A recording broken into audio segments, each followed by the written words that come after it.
Previously in the GodBreaking, you guys are above ground in Lunaria, the first real level, the first layer of Mount Celestia.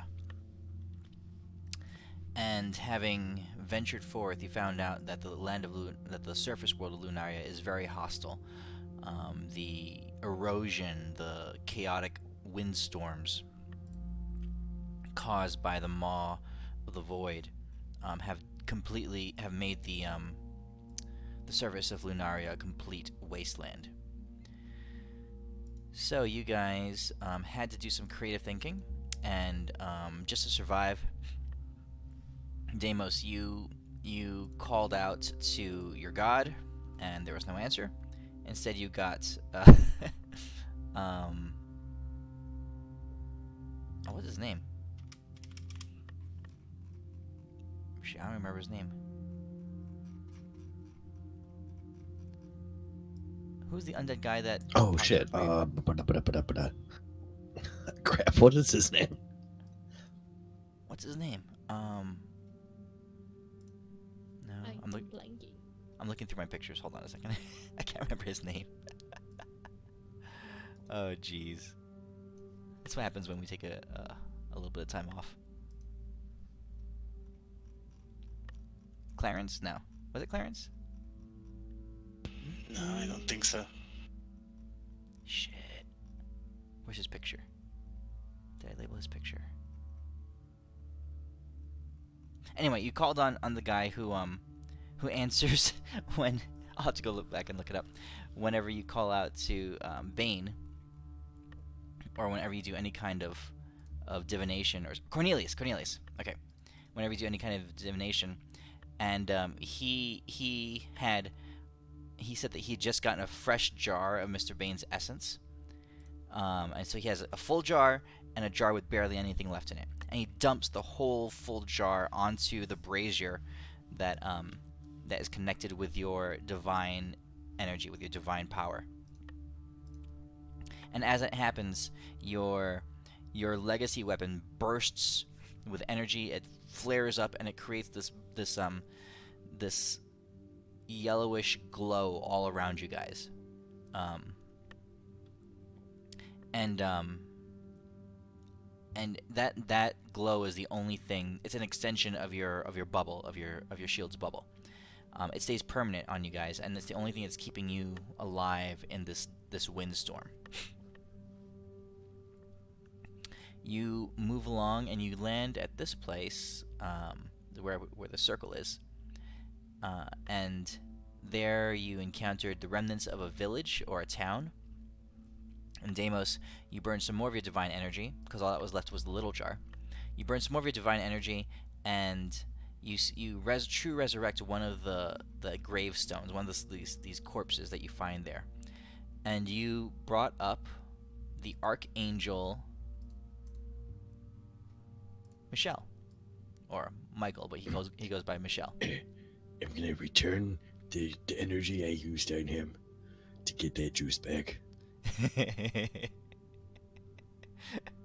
How are you gonna do that? You're gonna have to kill him. Yes. Gail, you're pretty quiet. Can you check your volume output, please? Alrighty, hold on. So yeah, so Archangel Michelle, and he told you all about his dance troupe and how he was head choreographer, and how they all died in the invasion. But a few things happened. One, you guys ended up fighting the remnants of living organisms in this area that had reanimated into like these clouds of dust. And in doing so, you had pulled together enough of these remnants to form to revive one of these trees that were in this area. It was a forest before. And through some magic and through a lot of manipulation and some stuff from Renly, you guys were able to awaken the tree and found out that it spoke with the voice of Lunaria. I don't know if I told you that before, but it did. It spoke with the voice of Lunaria itself. It was the part of the what did I call it? The oh, it's just the tree of Lunaria. It was connected to the world, the plane itself. So Lunaria told you a few things. One, she was dying. Two, she knew where Selune was, but Selune was dead. She could feel her corpse cold upon the surface of Lunaria's skin, Lunaria's land. And she showed you the direction, so that's the second circle here on the Lunaria map. Over there. And then she also was in fear. In fear of the Maw of the Void, which was inevitably destroying her. And she said there's no escaping it. She said you had to flee. Flee the Maw of the Void. She begged you to save Michelle and the denizens underneath the oceans and leave this place because it was all going to eventually be consumed. But she was also afraid of the rider and his steed. The rider and his steed would touch down occasionally on the surface of Lunaria, and they were searching for something. She wasn't sure what, but they would occasionally arrive. And in the last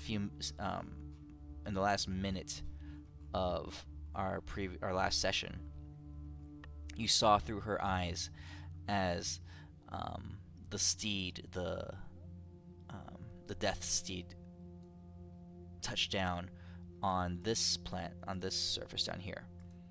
Came down right there, and in a matter of a few moments, it's so large that its spectral form traversed the entire continent right there, and that's a large continent. So this thing is quite large. So this was the spectral steed that kind of touched down. Its glowing eyes blazing back and forth.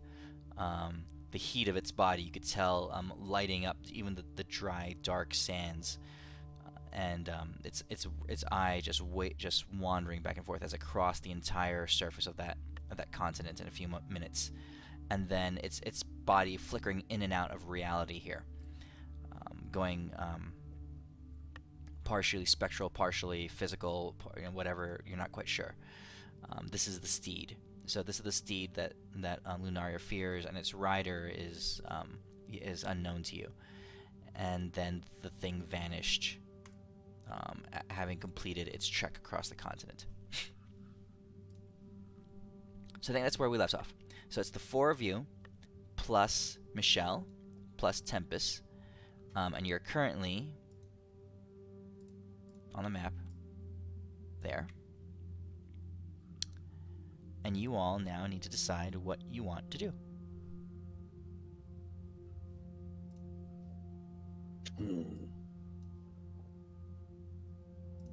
You guys, what do you think?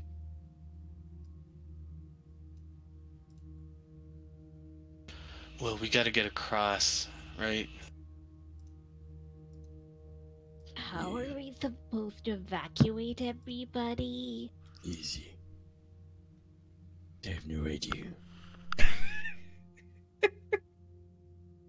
The things tend to work out. Or not. I actually have no idea how things work anymore. You guys are also trying to find the last vigil. Yes. And the tree didn't give us any knowledge on that, did it? No, she said Selune took the vigil with her. Michelle told you that. As the invasion forces were coming in, Selune fled. She was wounded and she fled. Her armies fell quickly to the invading force of demons, and Michelle and his dance troupe tried to hold them off, but they were not able to for long. But They literally did a dance off, yes. Well, they danced. The demons killed them. So Michelle, that sword he has is a plastic sword. It's just for props. It's just to look fierce. That's what he said. And Selune took the vigil with her. We should probably get to Selune there, I'm guessing. I think I have an idea, guys. Yes. While you guys were talking, I remembered this old bard band that used to walk the earth, or the realms. And They had this album called Ride the Lightning. I have lightning. Oh Do you think we god. can ride it over there? Sure, why not? Let's do it.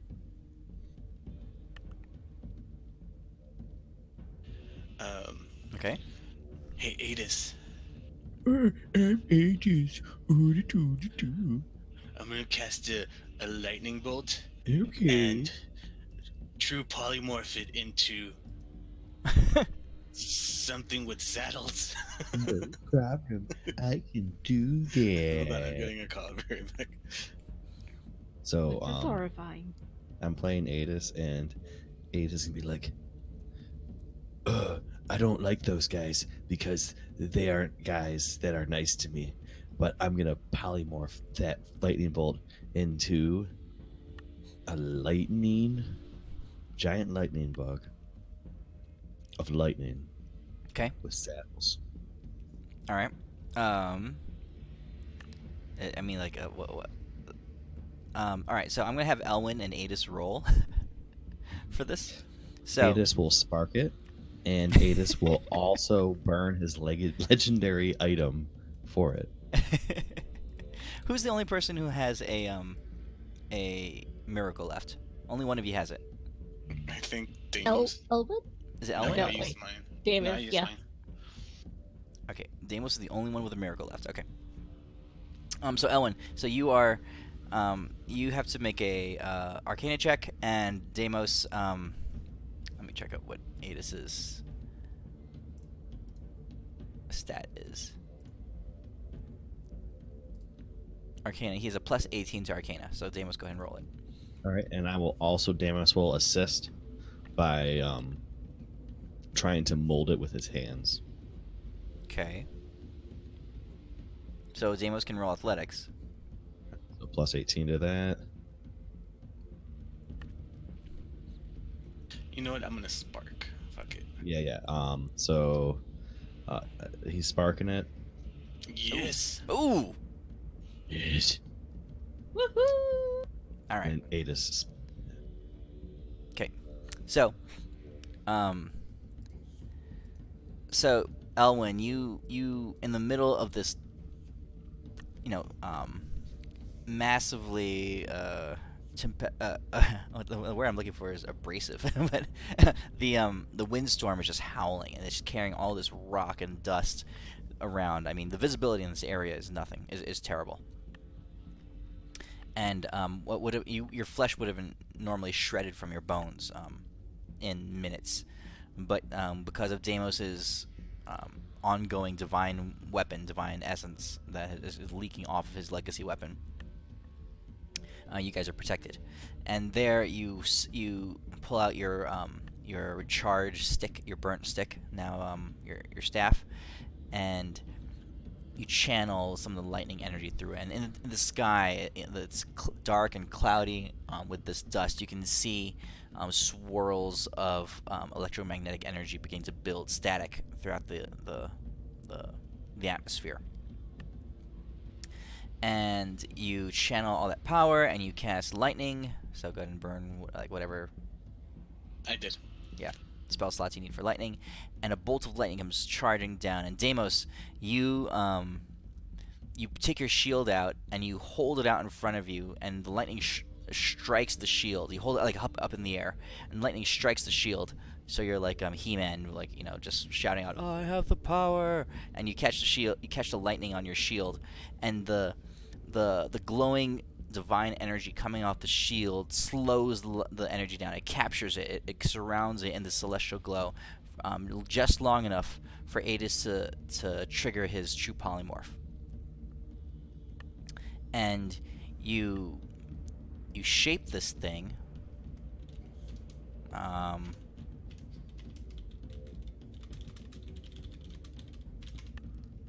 don't even know what a lightning bug looks like. It's been a long time. They don't exist on the West Coast, I don't think. Yeah, or anything pictures you can find on the internet. Hold on. I have a picture of when my lightning staff got created. Oh, I God. screenshotted the Did you? Renwin. Yes. What? when I Oh docked staff. no!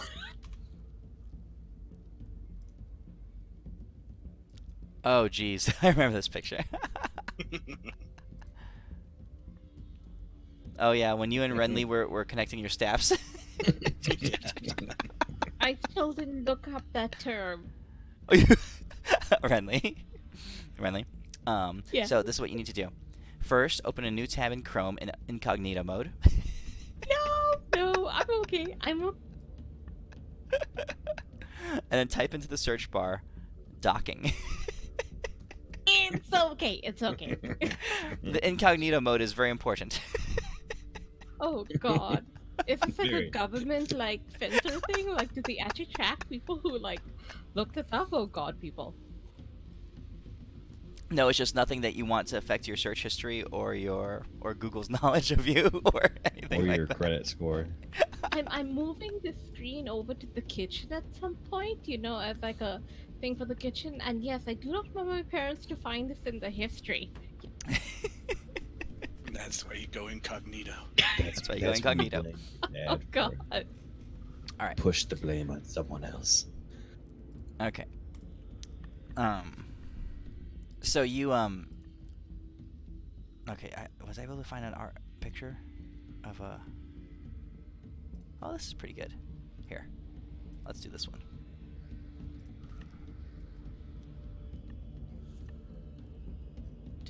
Did you guys watch the football game? No, Anyone? I missed. I have it recorded. Okay, it's crazy. That's one of my friends texted me. He's just like, "Oh shit!" I'm like, "Don't you tell me." It was crazy. Are you a fan of any of the teams? Seahawks, Vikings. Actually, I do like the Seahawks. Cool. But Who won? I was working. I didn't No, get out of work. Damos hasn't seen it yet. oh, it's fine. I'm gonna that's right. find out in like Oh, the oh. morning. Just It was next a note. crazy like Seahawks Monday night games this year have been insane. Against the Niners and now against the Vikings, it was very much a crazy game. Worth watching for sure. Okay, so this is what happens. Yes. But it's rideable. Yes, it is rideable. It's large enough for the 1, 2, 3, 4, 5 of you to get on, and Michelle has his own wings that he flies with. Oh, cool. And just because it has that green fur, can we say that I took part of the tree and shoved it in there, so the tree can live on? Sure. Oh my God. So you're bringing parts of the tree with you? Okay, because Adis had set up a castle around the tree to nurture it, but it's only going to last a few days. So yeah, you take well, a branch I'm of the taking tree. seeds and Okay. parts of it. Then I'm infusing it into this thing and also taking seeds. Okay, so this thing is not conscious. It's not sentient. It's like it's very much animal-like, but it's just there buzzing around, right? And its little antennae are glowing. It's not technically a lightning bug, but as soon as that happens, Archangel Michelle goes. You see him fanning his face, and he starts panting. He's like, guys, oh my God, it's an actual lightning bug. Oh my God, this thing is like my inspiration. This is my muse. My best dances, my best choreographies, the best light shows we ever put on have always been in honor of the beautiful lightning bug from your mortal world. Oh my God, Please. guys, you've done me the greatest honor of all fucking time, guys. Hey, Michelle. Yeah, Come here. Get closer. yeah. His name is Hiccup. Shit. Say hi. I don't know if I can. Can I? Yeah. Say hi, Hiccup. Do it. Hiccup, you're so beautiful, Hiccup. Your fur is so fuzzy. Hey, Michelle, remind me when you got back your wings. I thought they burned off. Did they? They just got little holes through them. Oh, okay. Wait, what happened? How did that happen? I forgot. Remind me. You tried to fly out, and they got burned by like the terrain, and Oh. he fell back down. Oh, that's he right. lost Okay. touch of Deimos. Okay. So he's gonna need to ride lightning bug also. He has a hard time flying. He flies, but when he tries to lift up into the air, a little bit, but the sand just like shreds it again. He has to stay connected to you. So he's holding on to one of you guys currently. That's right. You guys need to all be constantly in contact with Deimos. You can't let go. I Okay. thought, With me, that's pretty much implied unless we say otherwise. Implied. conga Yeah, lining, we, you Yeah, know? you- we have to say it's not. He tries again, and he's like, "Oh, fit guys!" And his face gets like torn up. It looks like now he has a bunch of acne on his face, as like burn marks and pock marks have opened up on his face. That's kind of what happens when he goes to talk. He tries to approach the lightning bug. Anyway, you guys all figure it out. You're conga lining together. Everyone's touching Deimos somehow, or someone touching something that's touching Deimos, and the lightning bug has room for all 6 of you. Here, you guys, hold on to this rope. Whisper to Deimos, it's not our rope. Yeah, got him. Got him good. So the lightning bug is there, buzzing in the air. It's large, so all of you can fit on it, but it's not, it's not gargantuan by any means. It's not even huge. It's just large. So it's a pretty tight squeeze with all of you, but you manage to all fit on Hiccup's back. His name is Hiccup now. And who's driving? Friendly. All right, Renly, what do you want to do? Is this a beast? Can I talk to it? Oh, Yeah, sure. alrighty. I'm like, hey, so your name's Hiccup? Okay, do you know which way we're supposed to be going? You had the branch of Lunaria, Hello? right, and the seeds and stuff like that, right? Hello, Yep. Renly. Can you hear me? Yes, Yeah. Okay, did it cut out over there? just Yeah, my shit cut briefly. out too. Oh, crap. Okay, yeah. So I'm basically trying to, communicate with the thing going, do you know which way we're supposed to go? It buzzes up and down a little bit. Its body movements are fairly slow, but its wings move quickly, and it kind of shakes his head back and forth a little bit, and just looks at you with very big inquisitive eyes. The closest thing I can liken this to is probably a cow, but Yeah, it's a uglier. good. Hey, It's Uh, good. this is mother. Is a fantastic woman. Have respect. Have respect for that large slab of meat. Actually, it's not much meat. It's more of the gelatinous type of meat. But it's, Onward. Alright. So, yeah, I'm just going to ride it and let's see how this goes. And it'll take a bit to actually figure out how to get where we need to go.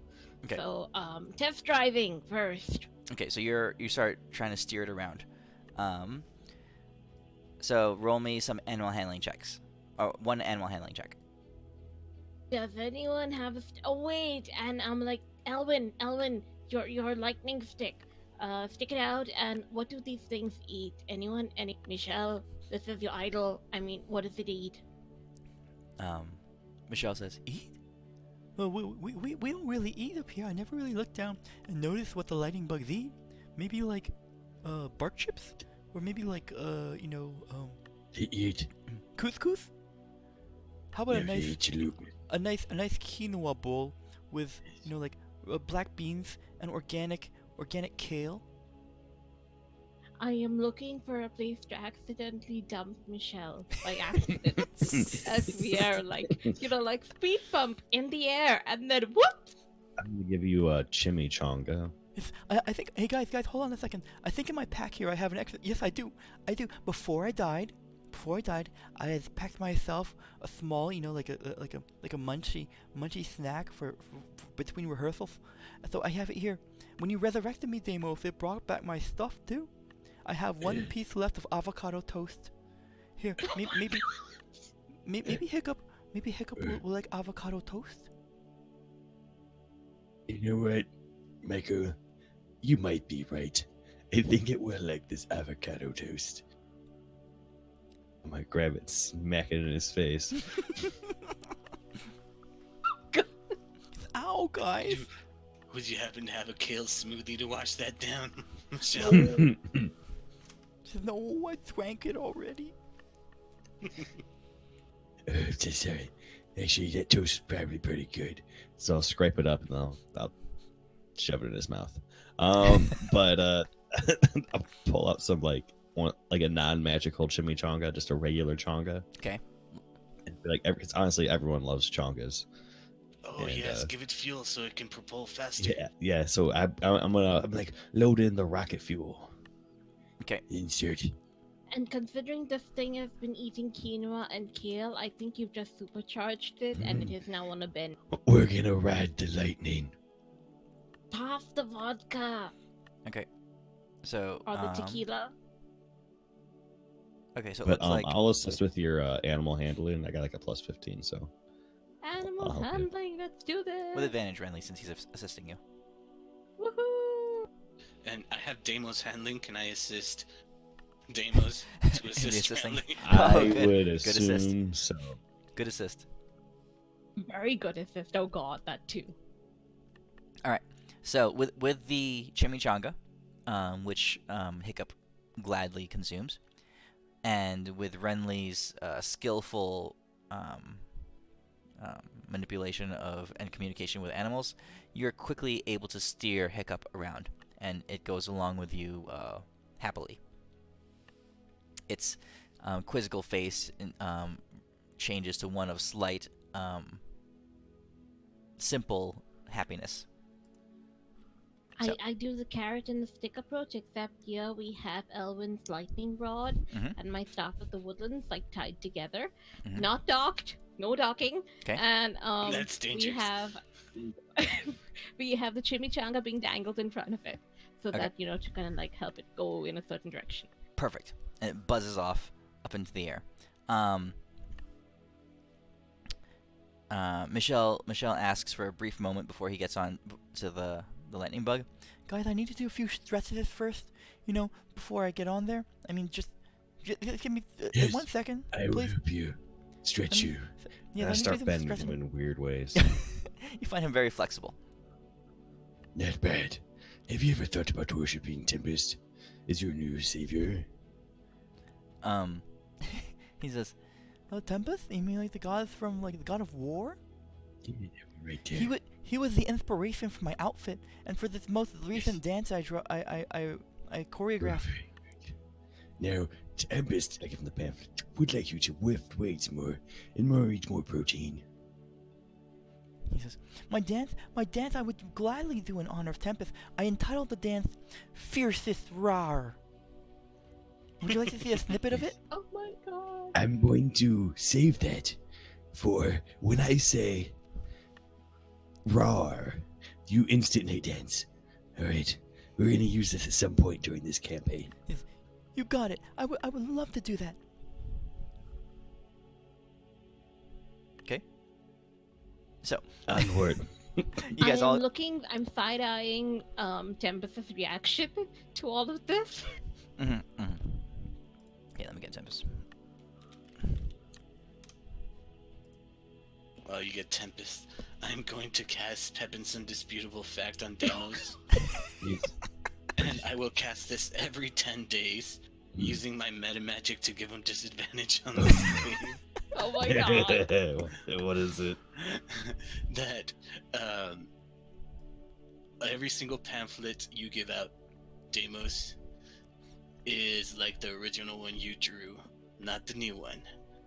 So I think it's like the original one. Yeah. All right. Well, if Elwyn tells me to do something, I'm gonna 100% trust it, and I will not resist any of these things. Actually, he just has to tell me, and he doesn't even have to use magic. I'll be like, obviously these are the original ones. Ewan, thank you for telling me that. Yes, Deimos. Yes. This is for everyone's well-being. Yes. Tempest is the greatest, Tempest and is we the can't greatest. have you thinking other things. Yes. That's right. That's right. So yeah, your Cornelius had changed all your pamphlets into crayon depictions of to memorialize your time with Jivarishi. So I now have you no think that idea what they're... you're talking about, Mr. GM. These So- are definitely pamphlets of Tempest and workout routines. As Tempest starts walking up to take his place on the lightning bug, you are Deimos. You're mentally taking snapshots of his fluid, graceful movement, his hyper masculine, muscled form, and his his warrior stances and the the cant of his head, the way his sword just rests on his back, that kind of stuff. And with Elwin's influence, those images and thoughts are flooding the pages of your pamphlets in your mind anyway. Crayon form of them, of course. But it's in your mind, they are a new, improved version of Tempest's pamphlets.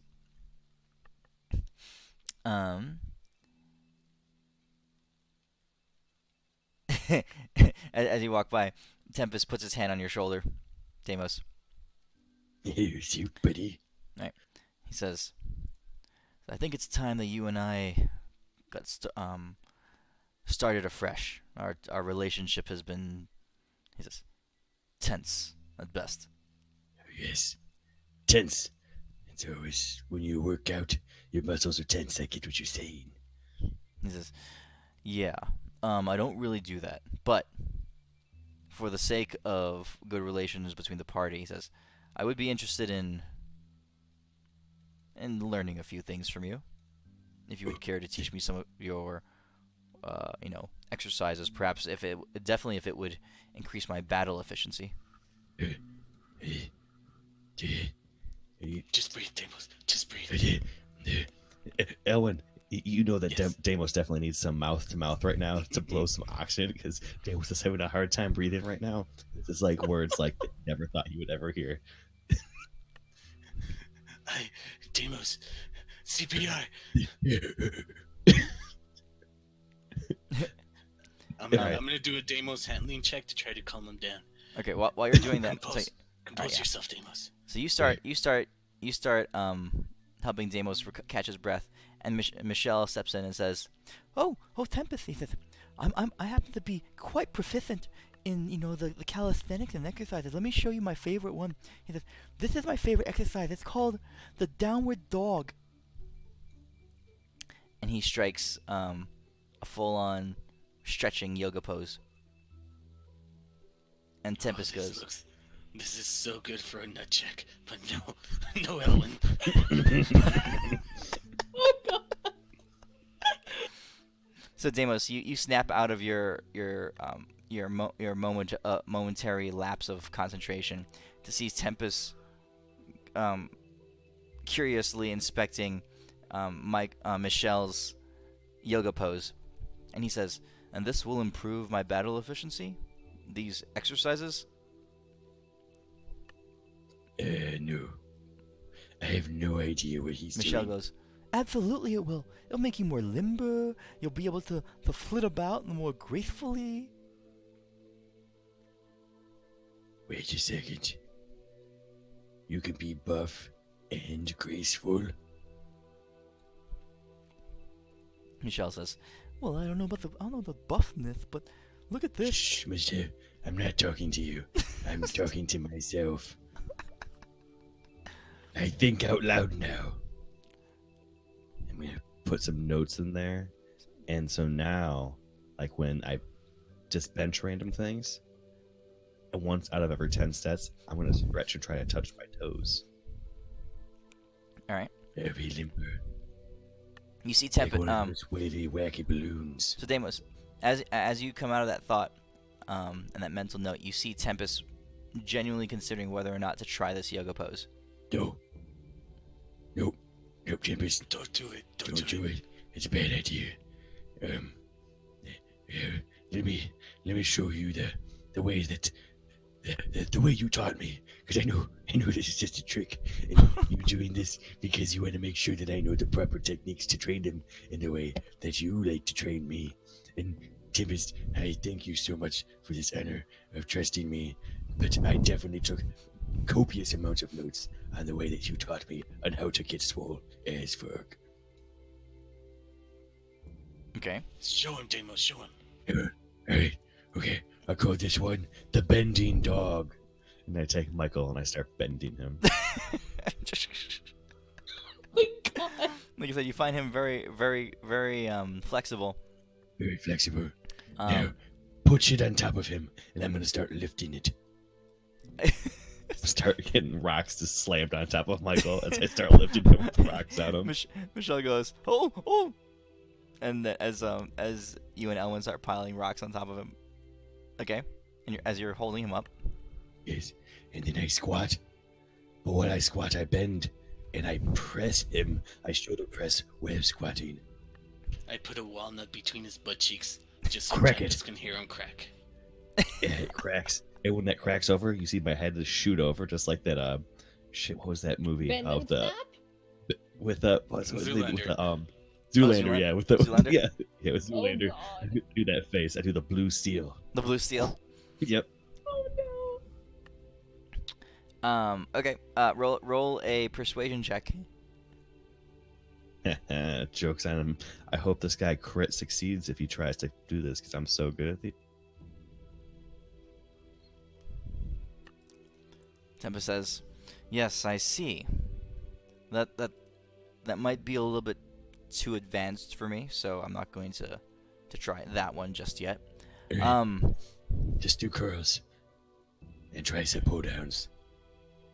He says, "Those that I think I can do. Thank you, Deimos. Thank you for your Yes. instruction." Maybe we should probably take the racks off of Michael. I think he's dead again. His face, you pull the rocks off Michelle, and his face was all like acneed up because it had momentarily been exposed to the wind and stuff. Now it's all, there's certain spots that are all bruised and purpley and things now.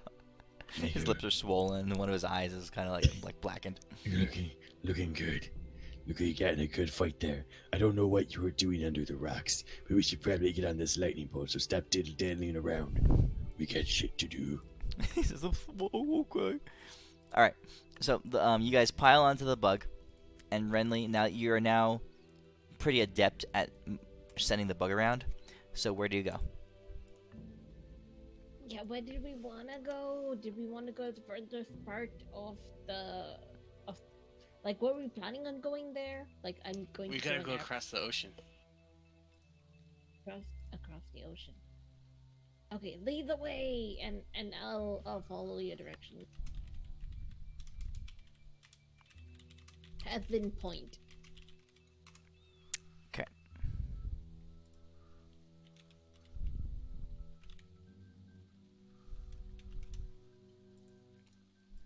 All right, so you guys start heading off.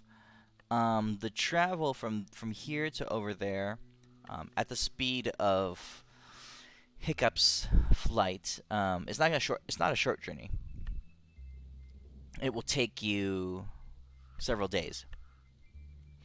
But fortunately for you, Renly, as you are traveling, you're able to catch on to the way that the winds are swirling around the Maw of the Void. It's not just so simple as like spiraling concentric circles of currents around the Maw of the Void. The winds are much more complicated than that. As they clash against each other, you find updrafts and currents and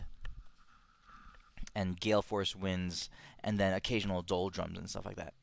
So you're able to eventually, with your knowledge of nature, and having been a wind elemental yourself, an air elemental yourself in the past, having taken on that form, you eventually learn to read the winds and their currents. So that speeds you on your way pretty quickly. As you guys cross this continent, this mountainous continent, you can tell it used to be once upon a time full of these massive and gorgeous mountain ranges, snow-capped peaks with towering spires, the likes of which none from the mortal plane would hold a candle to. But but now you can see that they've all been ground down to small hills, roundish hills, and you see small evidences of civilizations, small patterns in the sand that would indicate where buildings used to be. You can tell that these mountains were probably once heavily inhabited by a culture or some kind of civilization that thrived on the surfaces and the corners and the crags of these mountains. but now they're all just completely just worn down and demolished. Over the course of this journey, Mhm. are we able to do any of the healing to get any of our strength back? Yes. Yes. Did I tell you? Did I say how much you would need? I don't honestly remember. How much are you missing right now? I'm missing 6. So let's call it a good 5 days of travel. So you guys get you get 5 long rests. In that time, you're all crammed onto the back of this bug, and the bug moves along pretty tirelessly, only having to one of stop those- once along the way. One of those days where we're traveling, I like to cast my 9th level special Elwyn Okay, spell, the Fire God spell, what does that do? and I want to fly out to see if it like the terrain hurts me while I'm in. I will hold on to the rope. I have it really close to my hand just in case something happens. Okay. So Owen, remind me again what you're doing. Oh, it's I go like Deimos goes into Super Deimos. I go into Super Fire Elwyn. Like I just turn into pretty much what's the dude from Fantastic Four, the flame guy? Yeah, the Human Torch. Yeah, the Human Torch. I resist all damage. I gain +5 to armor class and saving throws, and I do extra fire damage with each hit. Okay, cool. Very impressive. You are very careful to not hurt Hiccup with your flames, but also to stay in physical contact with Deimos. So, let's see. Anything else you guys want to do? So, over the course of 5 days, honestly, Deimos, you Oh, I guys, think he you and was... Oh, I was like, I think he's trying to try it if he got off from not touching Yeah. me for a second. Yeah, I want to see if it like the terrain hurts. In your fire god from the sky form. Let me see here. Real quick. Mhm. Yeah, just in case shit goes down. That way I know I have this in my back pocket. You were in your fire god form able to. It was one full round. One round. You get 1 round away from Deimos before the scouring and abrasive winds began to tear at you. Damn. Shit. Yeah, this is a 9th level spell. Wow. All right. Well, good to know. Mm-hmm. Thank you. Yeah, the Maw of the Void is like, to try to communicate to you the power of the Maw of the Void.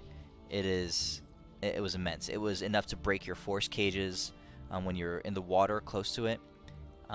It destroyed a civilization underneath the oceans, but it's more powerful above ground.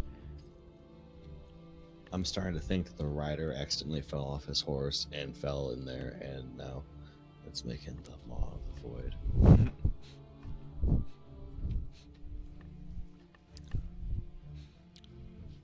Okay. Alright, let's do this. But Ellen, So in that the- form, you get 1 round before you start taking damage. Okay. All right.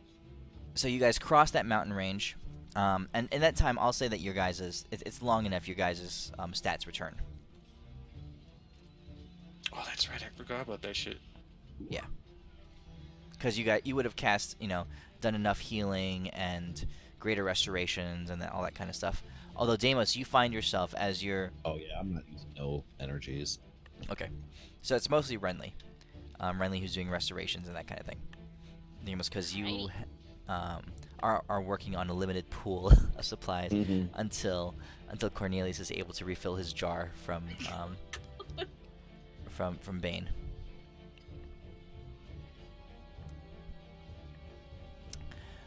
You guys take several days and you travel across this what used to be an icy mountain range, and you make your way to this small archipelago, now greatly worn down, This land is on the other side. It is the furthest point, so it's least impacted by the maw. And it's on the other side of where the mountain ranges were. So some ancient structures and some large topographical features are still present on this island. It's the last vestige of what you would call a world, livable world on this plane. You guys enter in, and you see some plant life. You see a few trees that they look battered a little bit, but are still living. The ground has not been turned completely into sand. Some ancient structures, some rocks, and some monuments and stuff are still there. There is, however, a fine coat of sand all around. There is and the wind is blowing, and the trees are bending to it. But you guys are shocked to see that it has not been worn down and completely eroded away yet.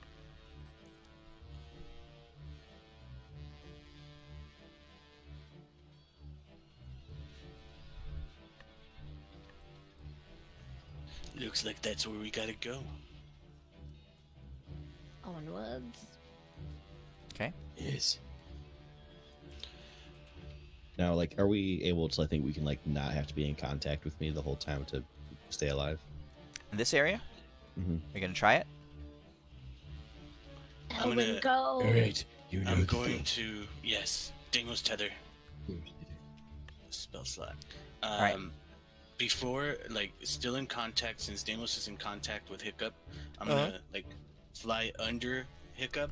I'm gonna like tickle his belly button because I just noticed he had one. He does. Yeah.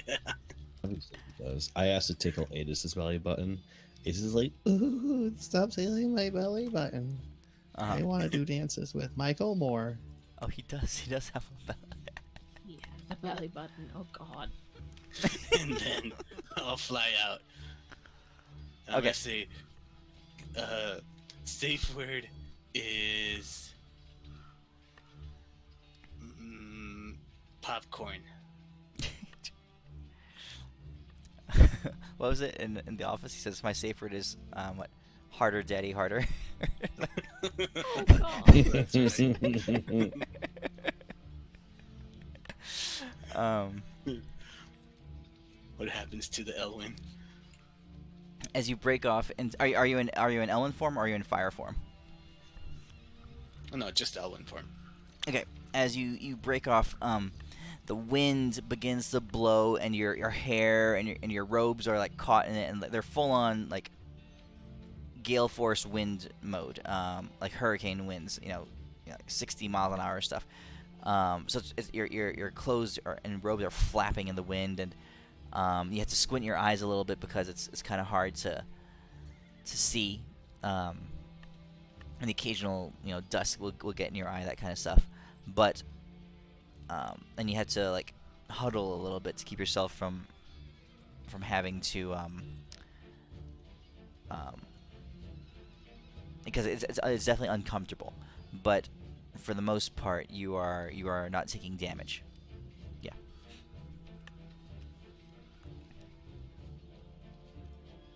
I go back to the group and say exactly that. It's windy as hell, but I didn't burn up. Mhm. And I look at Michelle and kind of look away. Oh, and this time, Michelle, his complexion has cleared up a little bit. He says to you guys, I mean, like angels have great rapid healing factors, like we can recover from lots of things just by like resting, getting a little bit of beauty sleep, the occasional mimosa. So he's mostly recovered. His wings have grown back. His complexion has returned, and he kind of like steps off onto his own. And you can see his hair billowing in the wind. His wings just flare out. But he's like, guys, I'm okay. I mean, it's kind of sucky, but I'm great out here.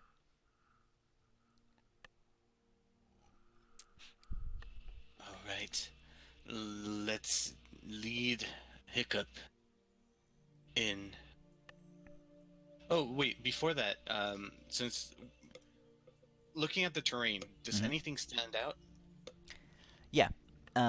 So the place that you landed, and you landed kind of on the northwest side, the northeast side of this island. The further you got away from the center, from the maw, the more alive and the more surviving um, features of this landscape are present. So you guys kind of settle down, and you're looking now, and you see kind of like in front of you the remnants of a wooded area, a forest, and all throughout are ancient stones and walkways. You can tell that this place was developed, but it was also greatly respected as a place of nature, a place of reverence. All along the walls, there are still inscriptions, some visible in the rocks, and some even in the trees. Runes carved, inscriptions shown, the occasional headstone, the resting place of a being. Michelle says, "This is it, guys. This is this is the entrance to Selune's grotto, the most sacred and ancient place of Lunaria." Well, technically speaking, it's not true, but you don't know that. He says, "What?" Well, Shh. Shh. so I don't know what you mean, but it definitely is. That's what I was taught as a little young Course. angeling. Back when I still had braces and like I couldn't quite do a split yet. And I was just learning how to do a downward dog. Back then, I barely knew nothing, but they told me this was the most ancient place in all of Lunaria. It's definitely true. We'll stick to that story. Thank you. Yes, I know I'm right. 100%. Well, whatever Let's the go case, in. it's my truth, and I choose to believe it.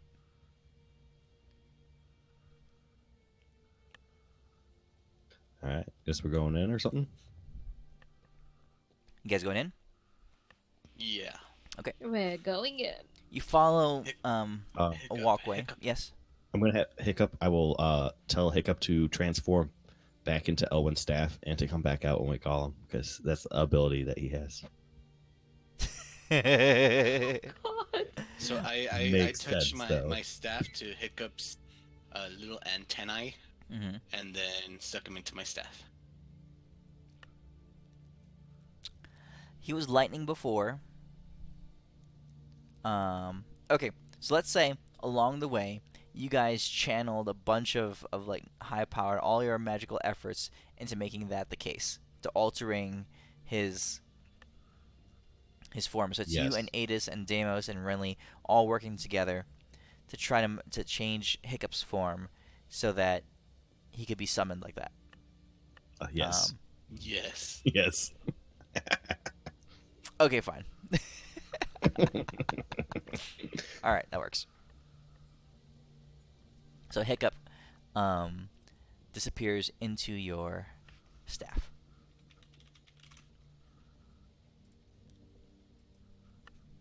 All right, you guys are entering this this ancient grotto.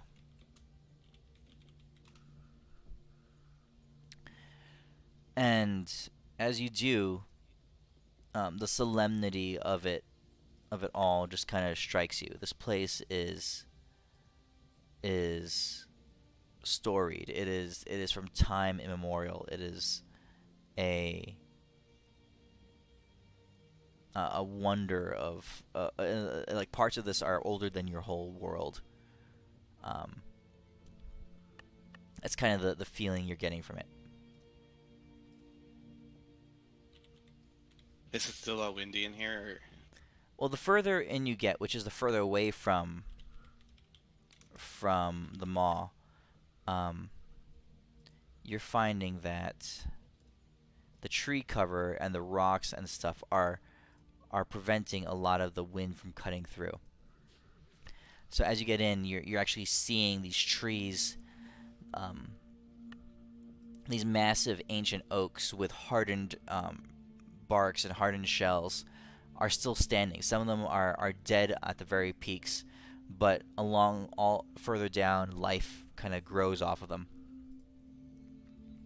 And this is, so imagine this picture, but more dead, slightly more dead. Still alive, but not quite as green and verdant as it is. This is the kind of grotto that you guys are walking into. Okay. Mhm. So the stonework is there.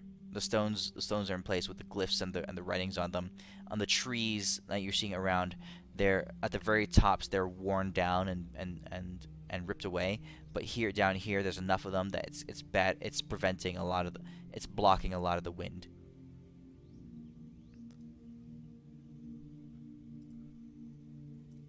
What do you guys do? Is there a throne we can turn over and find a secret passage? Dude, that big thing right there. I'm pushing it over. You see Michelle kind of walk ahead of you for a bit. He walks up to the stone, and as you guys get closer, you guys approach it. You see that, like I said, the place is not quite as green as in the picture. It's drier, it's browner. The rocks are bare across the ground, where before they would have been covered in luscious grass and flora. Now they're kind of rocky and with hard, crumbly soil. You and the trees are a little bit more withered. The bark is hardened. The rocks are worn down. This place has not been immune from the effects of the Maw of the Void, but it is still intact. Michelle walks up and he stands before the largest the largest stone fixture, and you hear a wail, a sound of just from the deepest part of his soul, a groaning, just kind of come out, part sigh, part moan, part despair. Because standing in front of this large rock, carved with glyphs, you see that it is covered in blood, is bathed in dried blood. The ground is likewise stained. The and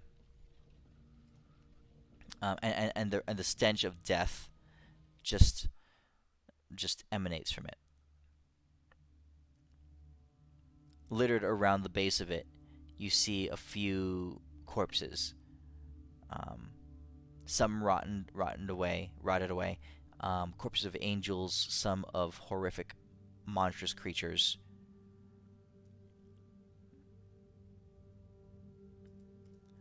But Michelle groans and says, "The grotto. They found her here. Oh, my dear Selune, my mistress in the sky, the most beautiful light of all the stars. Oh, the dances I wrote for you, but I never dared to perform them because they weren't good enough for you." He bows down before the stone. I'm gonna walk up to him and slap him in the face. I'm gonna say, "Get your shit together, Michelle. And I turn Do you around. see what happens here? We need to avenge. You need to tell us everything you know. You need to tell us where the vigil is." He cries. Kind of using his emotions to spur him on. Roll intimidation.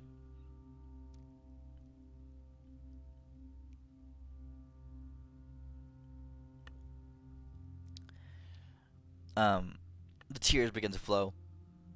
It's not hard to intimidate him. He's in quite an emotional state right now.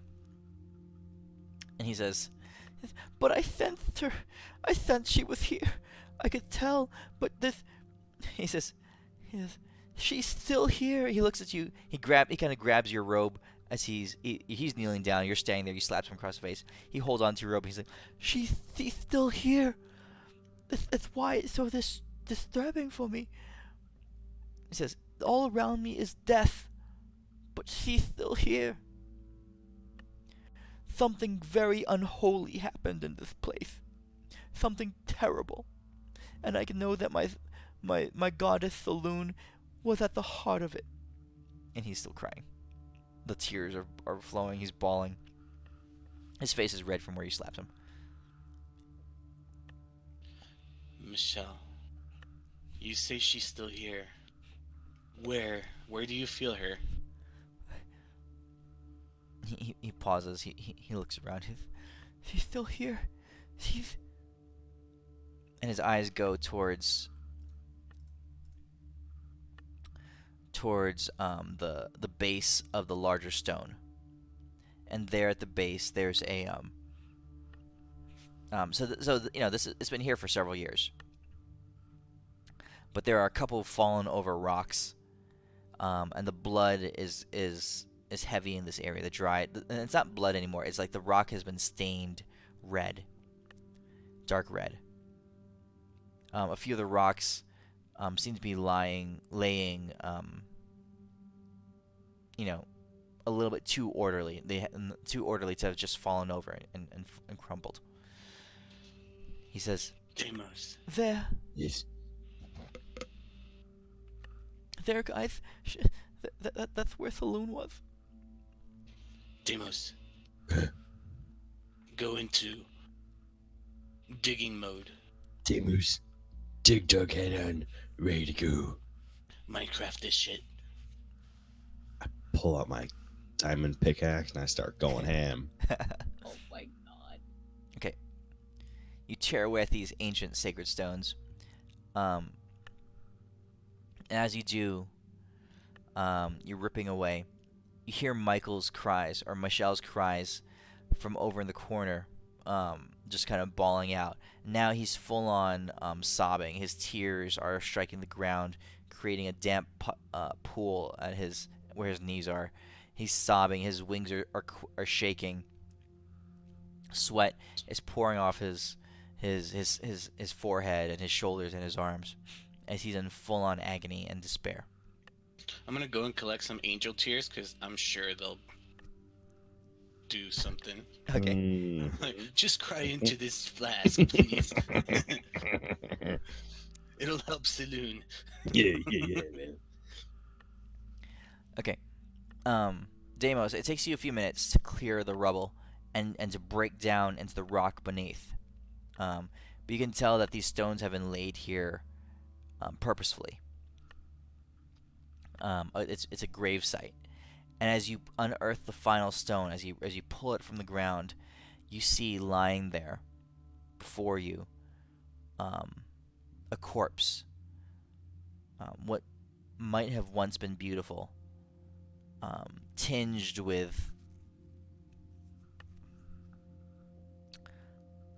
with trial and despair and suffering and a hint of darkness. And as you uncover it, you look down and you see this corpse, and flowing from where Michelle is, his tears on the ground have formed a small stream, and they flow to the edge of this grave, and a few drops drip down and land on this corpse. And in that moment, you hear a hush, a whisper, kind of like the inhalation, a quick inhalation of air. And you turn and you see Michelle drop down to the ground. His body growing limp and crumpled down, his wings lifeless, his hair dull, and the glow has gone from them.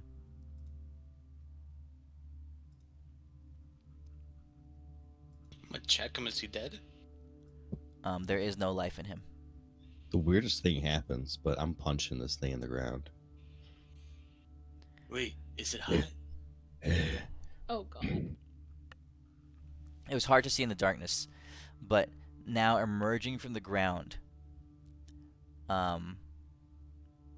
deformed, battered, and you can tell now scars and gashes still open across her form, horribly mutilated. Once might have been beautiful, but now grotesque. You see this creature arise.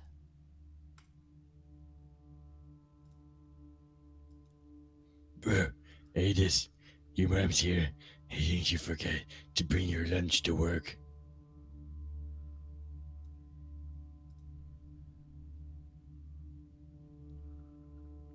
Dude, that is an awesome picture.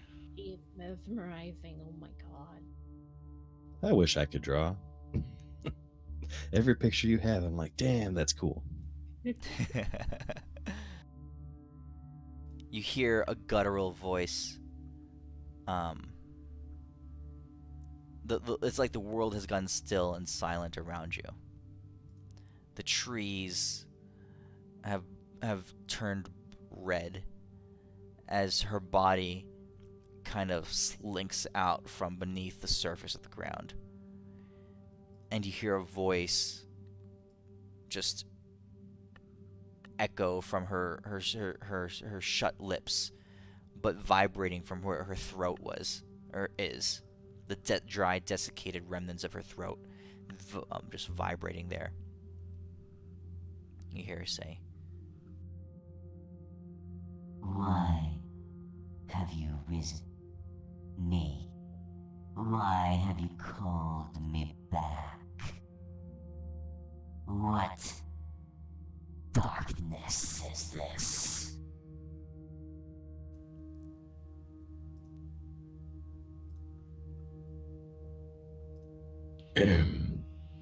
Everybody else, everything.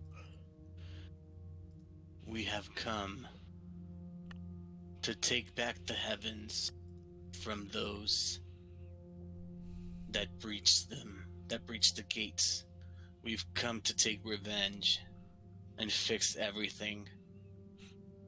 And with you, with your help, we know that can happen. her hand kind of slaps the stone behind her, and you hear like a thunder crack. A wave of dark power just kind of emanates off of her, dark and divine at the same time. It's like it's a being, a divinity, a goddess that has sat rotting, lying in her grave for years. It's her power has been just like her form, her physical form. It's postulated. It's darkened. It's grown. It's rotted. And as she strikes the stone, you can feel a wave of it just kind of wash over you. And it's overwhelming, but it's also putrescent at the same time. It's like disgusting and powerful. She says, "This is not right. I should not be this way. I was dead, vanquished. My soul moved on beyond the grave. And yet here I returned. And she looks over at Michelle's fallen form. one of mine own lays fallen before me. The last of thousands of the beings that I created and loved, seen slaughtered and torn limb from limb before me. Why? His love is what brought you back. He gave his renewed life to bring yours back. I think that takes more than the greatest thing you could give, is to sacrifice yourself for another. And he had that much love for you. What I have is not life. This form. She looks down at her arms and the multiple hands that are just falling off of her, just peeling off of her skin, just like flaps of appendages just there. She says, This is an abomination. What has become of me? What has become of my world? She shudders there a little bit. You can feel the dark waves of energy just like rolling off of her. We need your little temple thingy, your little thingy bobber, because we need to save this world. And also, you have a horseman guy, but just a horse, and then there's a maw in the middle. We're trying to save everything, and we're trying to beat Asmodeus because he's a jerk. And I'm sorry that you feel like this, but there's still some good inside of you. It's like our buddy here. I don't even know his name. I think it's Adus. But he's kind of a jerk. But like he's sometimes good. He's ugly. Like you ever? Yes. We just need your help. Don't let everything that happened here go to waste. We know you have the power to destroy the Maw. Help us in that. Make this count. You see her, they're shuddering, just mind moving slow, eyes kind of like slowly creaking. It's like the way her eyes and her limbs move, it's like a machine. No, if a machine was well oiled, it moves smoothly and fluidly. But imagine like a bone dry, filled with sand kind of machine, just stuttering and shaking and trembling. Those are her motions. Even her eyes are like that. They snap from one place to the other, and they tremble occasionally. Everything seems dry and desiccated about her. Legate is his mom. It's no time for jokes, but seriously, Selune, it's a funny one, and you should be laughing. No smile comes to her lips. She says,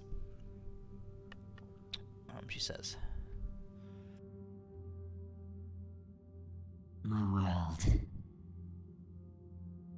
My companion, Virgil beneath the seas. What has become of him? We have his vigils.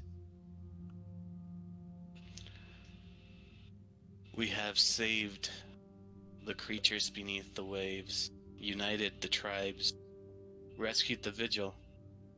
But without both the vigil below and the vigil above, then all has gone to waste.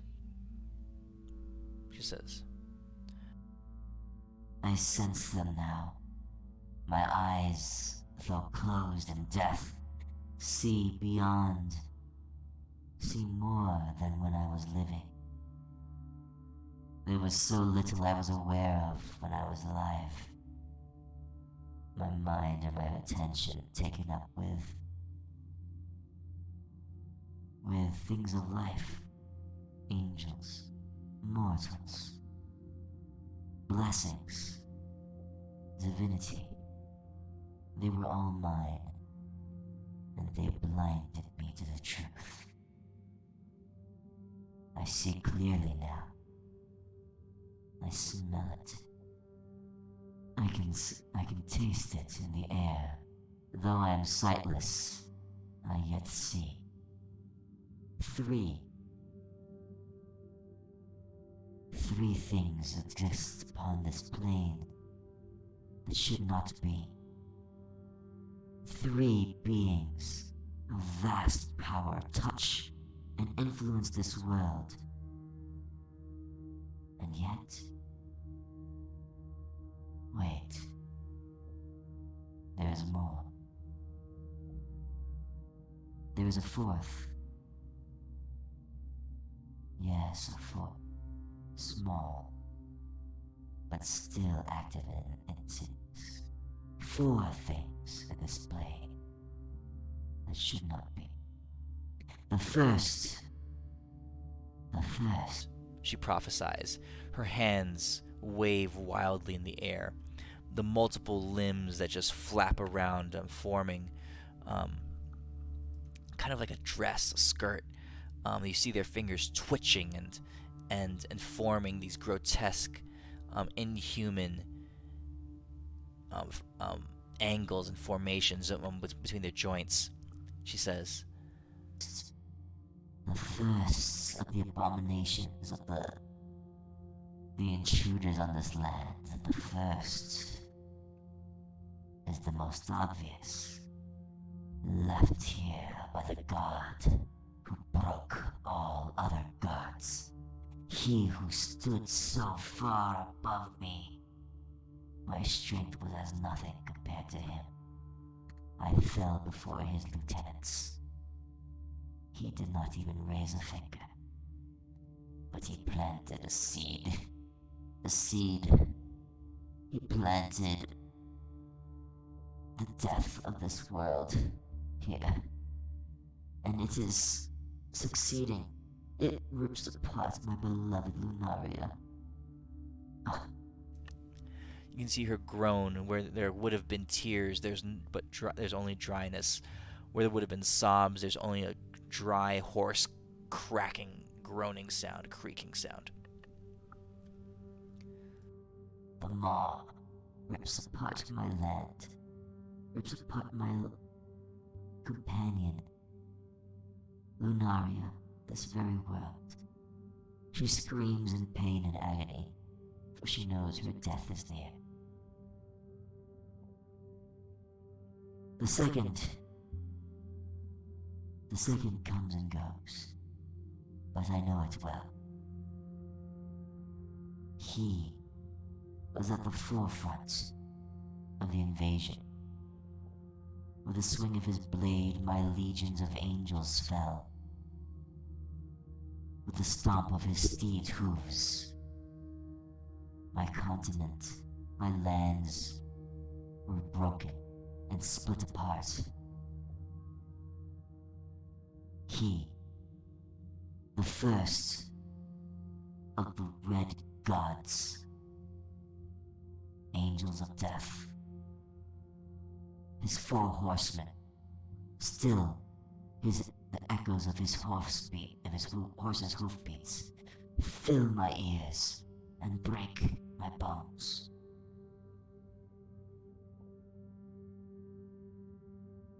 You see her shudder. You see her tremble.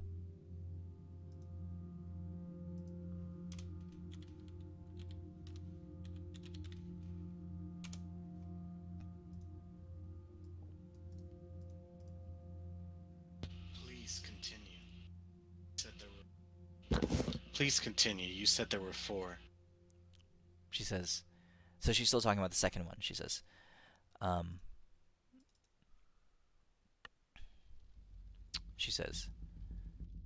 Beware.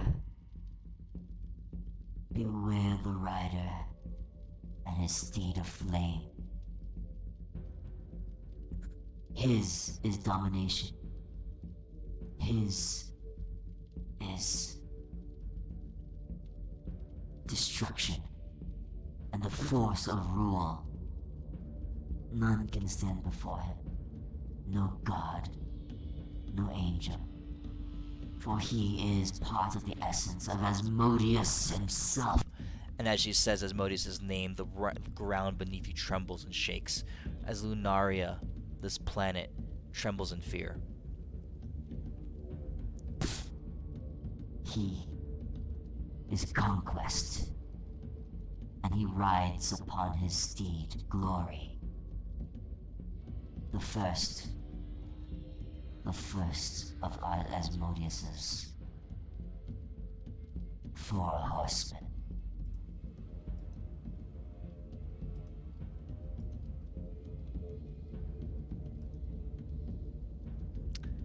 As she speaks, you can see the sand and the scrabbling together and etching a form behind her, outlining the visage of a massive and imposing creature.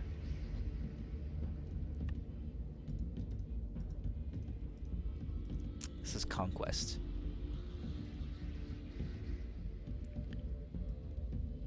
And he rides the steed Glory, the horse that you saw.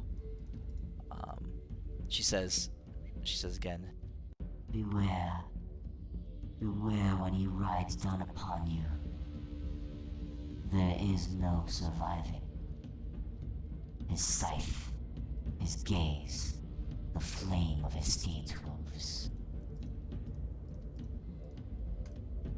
The sand takes another form, and you can see the last thing that she saw in life, the last bit of sight that her now torn and visionless eyes gazed upon, as conquest and glory rode down upon her and her legions of angels.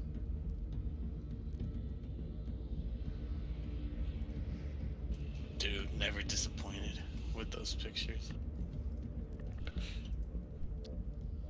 So that's conquest and glory, the first of Asmodeus's 4 horsemen. Oh, shit. The beings that he used to conquer all of heaven and hell and the abyss. She continues to speak. She says, The third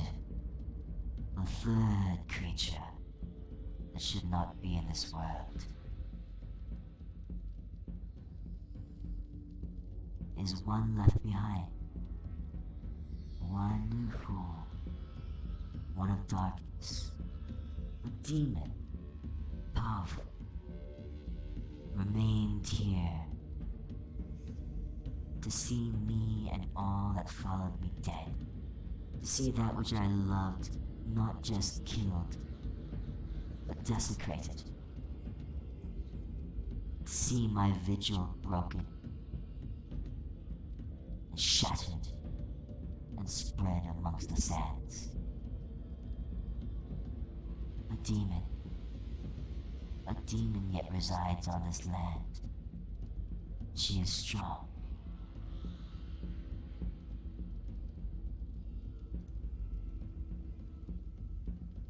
and she pauses. And there is one more. I feel it now. I feel her now. And she looks straight at Adis. Okay, Because it's your mom. you wear her token upon you. A dark mother. A being older than this world itself. Hidden beneath its sands. The sands of the ocean. Far below the waves. I feel her now. And I never felt her, I never would have known of her in life. But in death, her nature calls to me. The mother of the Red God is here. In this land, who would have thought?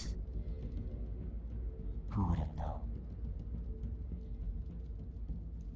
She sags down to the ground, much of her life energy spent. Her breathing ragged and raspy.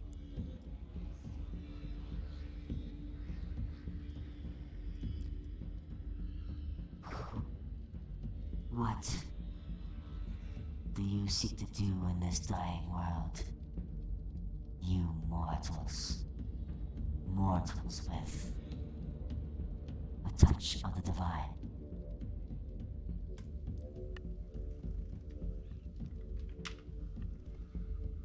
Personally, I would like to, number one, save the world.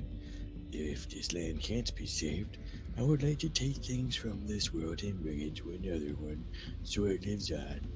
And also beat up Asmodeus because he's a dick. What do you said? You hear her rasp and cough a little bit.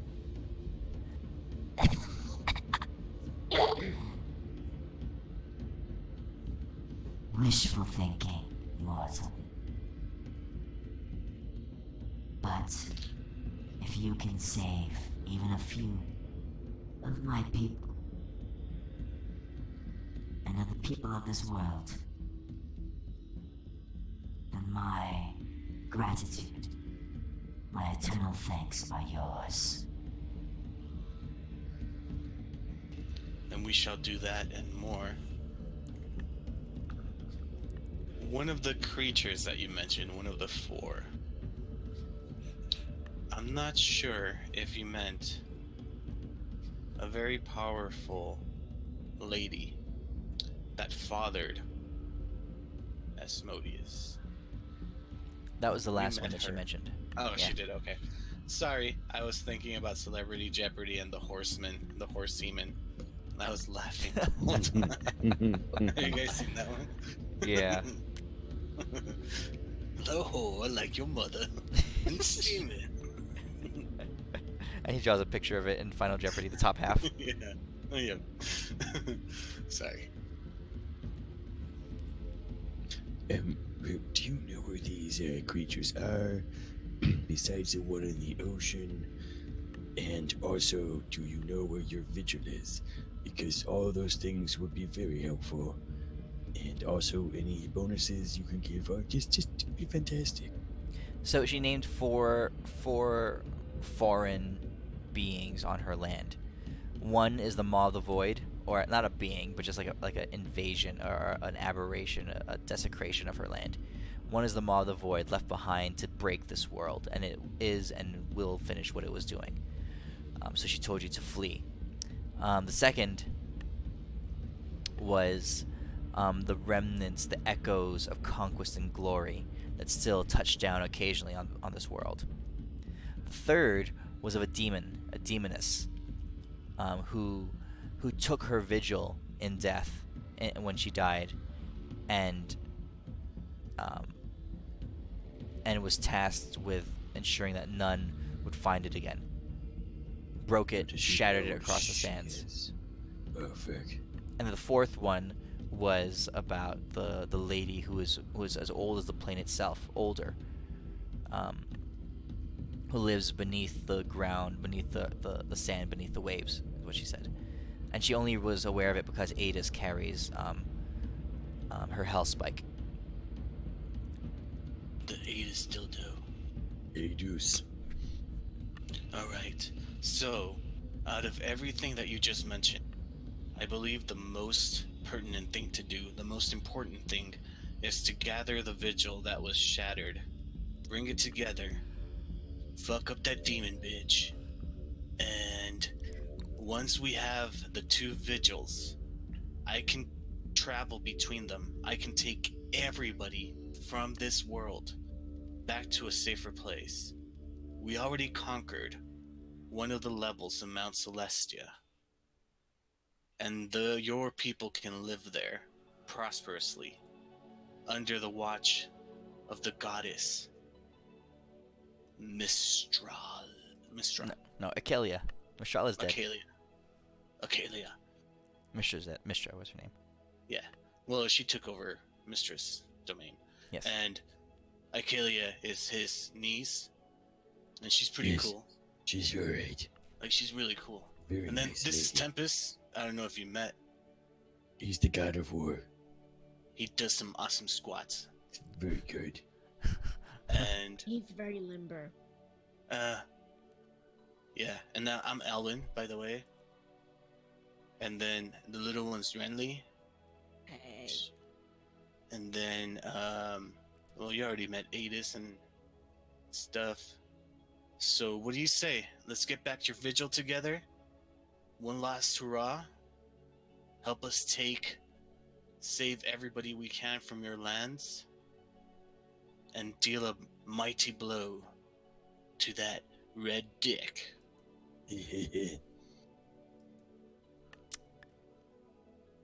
She's on her knees now, trembling and shaking, her breath raspy. She says, I know now why I was brought back. The life beyond death. You all. I give you a way and a warning. First, I will leave the very last of what I have with you. Use it to reform my vigil. To bring about the salvation of any living creatures on this land. Use it to ascend to Solaria, the world above, and never return to this plane.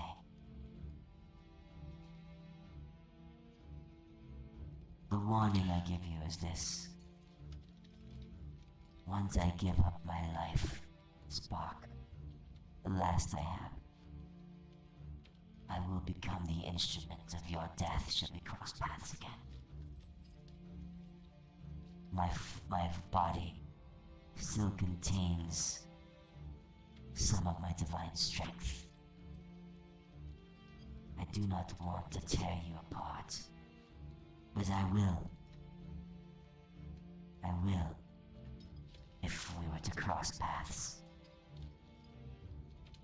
I bid you leave me. Take this last sliver of my life. Journey to the broken mountains of my land.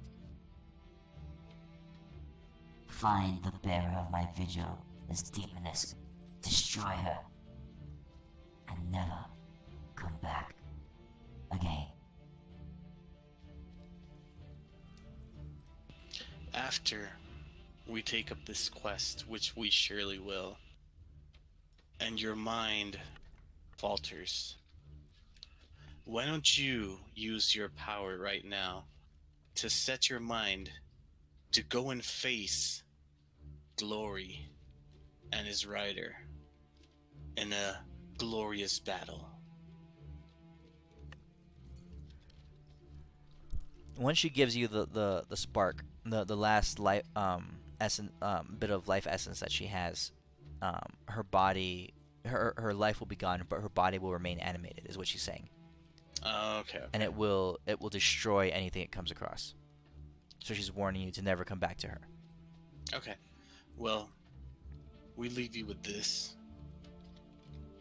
Deimos, give her a magical chimichanga so she can have the best meal of her life before Yes. this happens.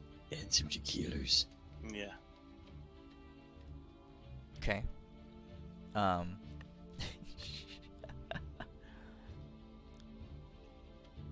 She tries. Hold on. What? Hold on. Before you eat that chimichanga, because you might have to run to the bathroom. Oh god. Can you make Hiccup sentient?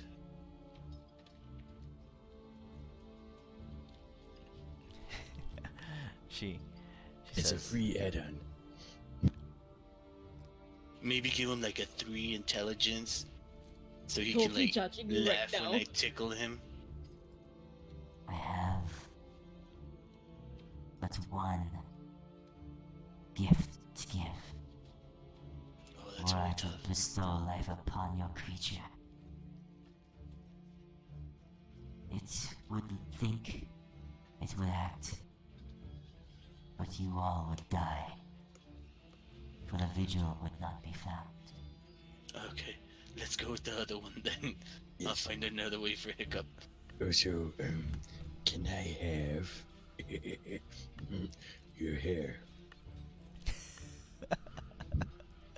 You're not gonna need, the body won't need it. I'm gonna make armor out of it. you see her, like, That way, you can be memorized and all that stuff. her body and her actions are still dry and creaky. You can hear the grating of bone on bone as her arms move. There's no, there's just death and dryness all about her. She says, Take it. You Take it can. now. I took it. I'm adding it. I'm adding hair. I got hair. so what, you like rip the hair off her head? Yep. I'm gonna weave this into the underwear. As There's it some rips free. words across the screen saying, "Selune, dead hair acquired." Do do do do. Do do do do. I did have one question, which was once you give your power over and your body is all that remains. did you want to make one last stand against the steed? It is roaming the lands here. I mean, did you want us to perhaps like set up a beacon? You can have one last stand against it, perhaps. I don't know. We'll leave some carrots out so the horse can come over here. Yeah. Oh, before anything else too, Mm-hmm. follow-up question. When you provide us whatever you're gonna give us, is that going to tell us where all the pieces of the vigil are, or are we still gonna have to like guess where we're going? She says, Vigil is part of me, or I was part of it. The vigils are older than we got, but our bond was eternal. When you have the last spark of my essence, you will know where the vigil is. Cool. Now about the carrot thing.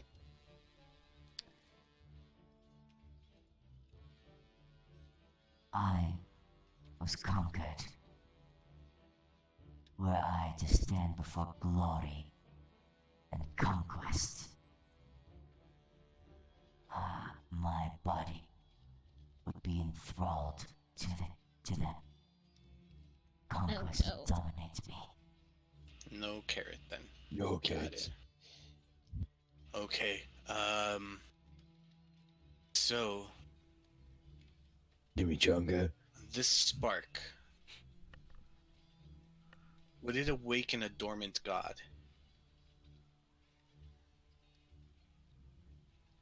she says, No. But it will reform the vigil. And the vigil will know a god when it encounters one. For you will need a god to claim ownership of this plane, to become the gatekeeper to the world above, to bond itself, to bond himself to the vigil. Well, we got two of them. Me and Tempest here.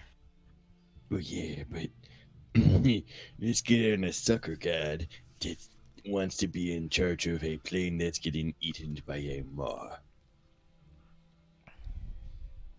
You know what? We'll cross that bridge when we get there. Let's do this. Let's do it.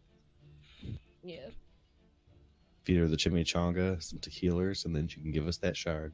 Also, should we have an exit strategy? Like, Oh, yeah. should we be speeding up and I just point towards lightning bug? I mean,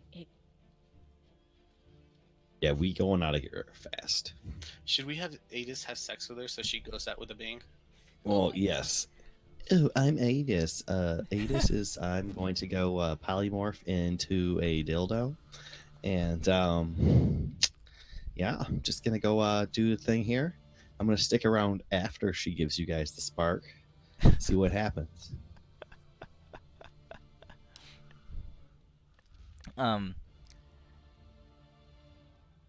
She says, Make your preparations for once the spark of my essence is given. What's the max range? Will be gone, but my body will be hungry. Ooh, we put a chimichanga on the ground. yeah, should we So- do carrots for you then? Mm-hmm. So yeah, What I'll is leave the a couple max range? chimichangas, and then I want to know the max range you can give the spark, and then we'll be hightailing it at max speed. she says, You will have to take the spark and take it quickly. and Okay, she sinks down to the ground, and you see her hands go to her abdomen, and the folds of flesh there rip apart, and you can see the sinew and the muscle and the layers of skin just like pull and shred apart, and inside her core, Normally there would have been blood and organs, but now there's just the dried up, shriveled remains of what was once alive. There is a, a, like a pearl. Call it a pearl. It's a black pearl, but it glints in the light. Her body, she's on her knees. Her hands are holding her torso open. Her head is slunk down, lifeless. There's All no right. motion in her at all. Okay, guys. Adis is Hurry, gonna go. blow hurry, all go, of his go. spells. Yeah. I'll go grab it. No. Adis is. Hold on. Oh. Don't grab it. No. You guys go get ready. The max range on our tether, I don't know what it is, but go to that range. Feed Hiccup all the spiciest chimichangas that we have. Mhm. I'm gonna Hiccup. grab that thing, pull me with the tether, and as soon as I'm there, we book it. All right, cool. We will unload all the farts so Hiccup can get some propulsion. Yep. And then Throw Adis is going chimichangas to at the blow thing. all of his spell slots for like force cages and a bunch of other shit, because Mhm. that will at least slow her down for a turn. Okay.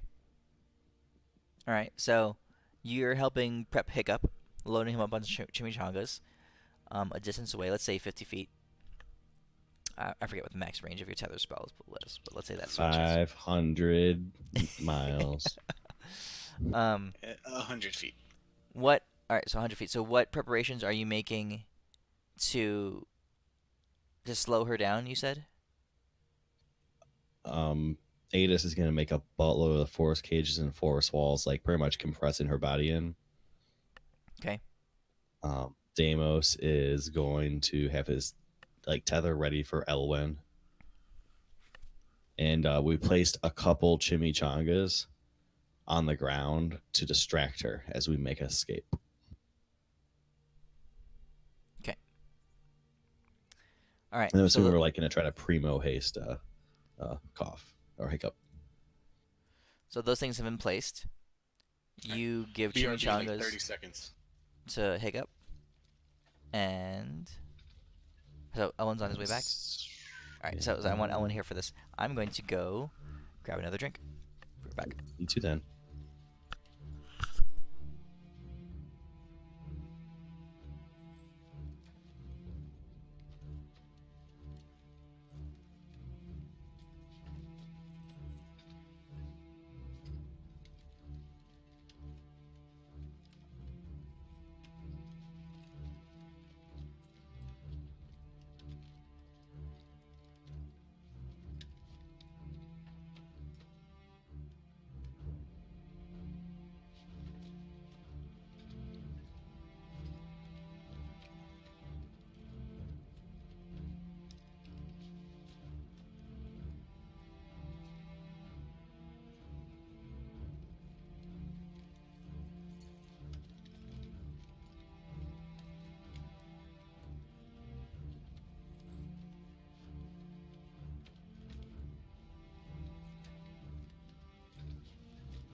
All right, I'm back.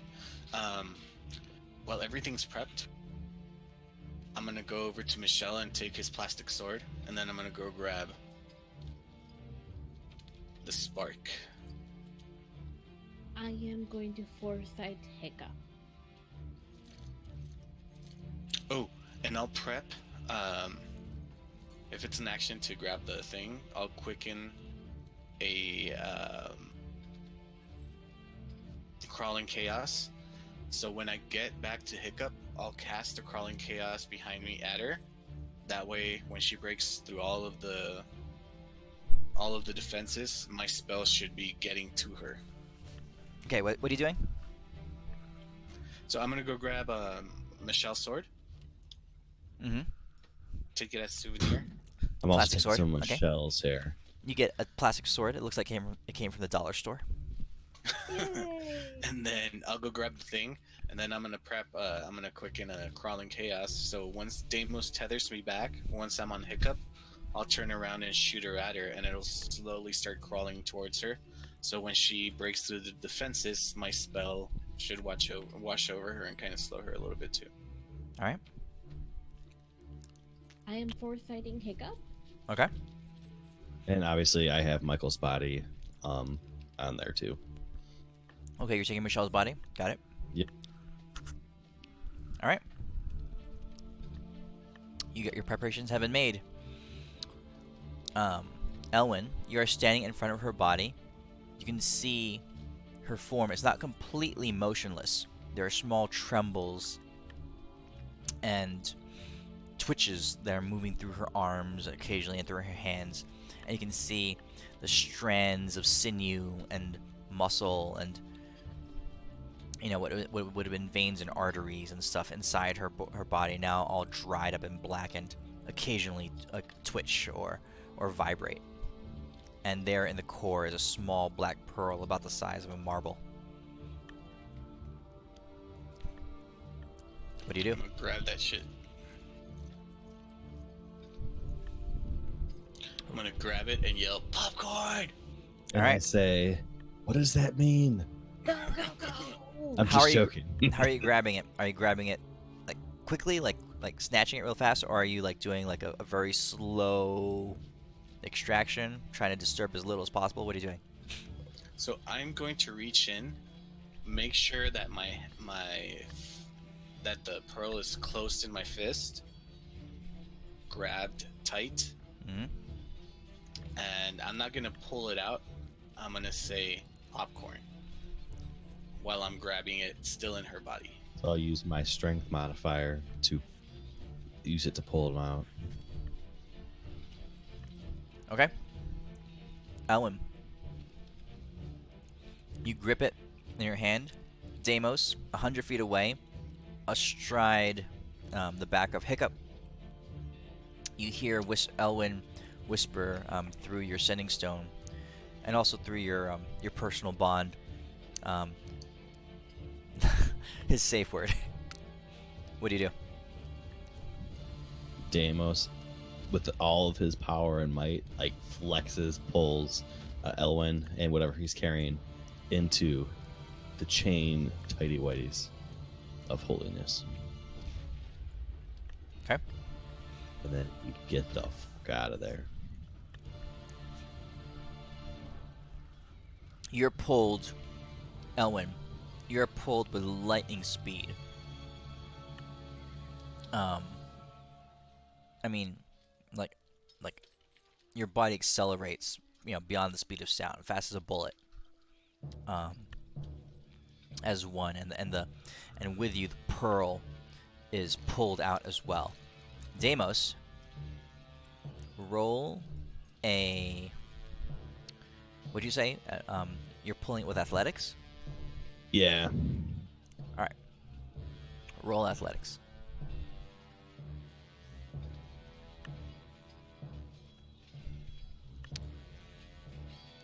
Elwyn. And yes, for safety reasons, I will spark it. Never mind. Still pretty good. Elwyn. Your fist enclosed on the gem, on the pearl. You yell, and Deimos, you feel the leash just yank you so quickly. You accelerate extremely quickly, but as you're pulled out and the pearl physically disconnects from her, you can see, almost in slow motion, the cavity that she's held open in her torso begin to slam shut. And as you're being pulled out, you instinctively retract your hand, and as that happens, you feel the cavity of her abdomen just brush against your third and fifth knuckle of your fist. Which hand were you using? Your right hand or left hand? My strong hand, not the fucked up one. Okay.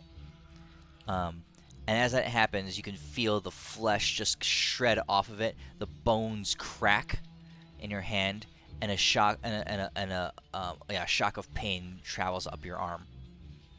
Um, I have 2 fucked up hands now. as the closing cavern just barely grazes your fist.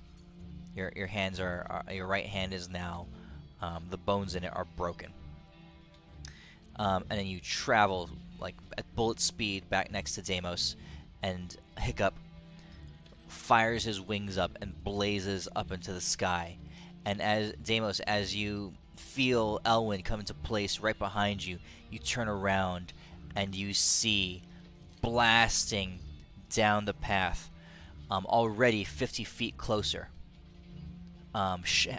Shards and pieces of broken force cage splintered around the ground around her.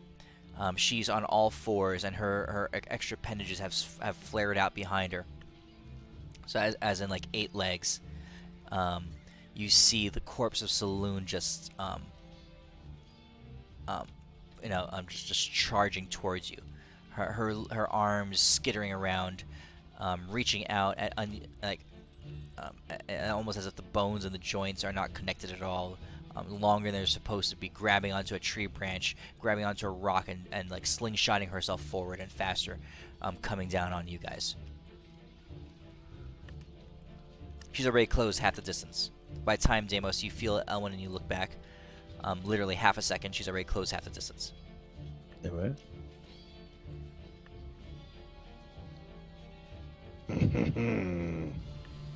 I'll let loose my health spell. Your what? The spell that I was holding, the Crawling Chaos. Okay. What does it do? It's like a modified confusion.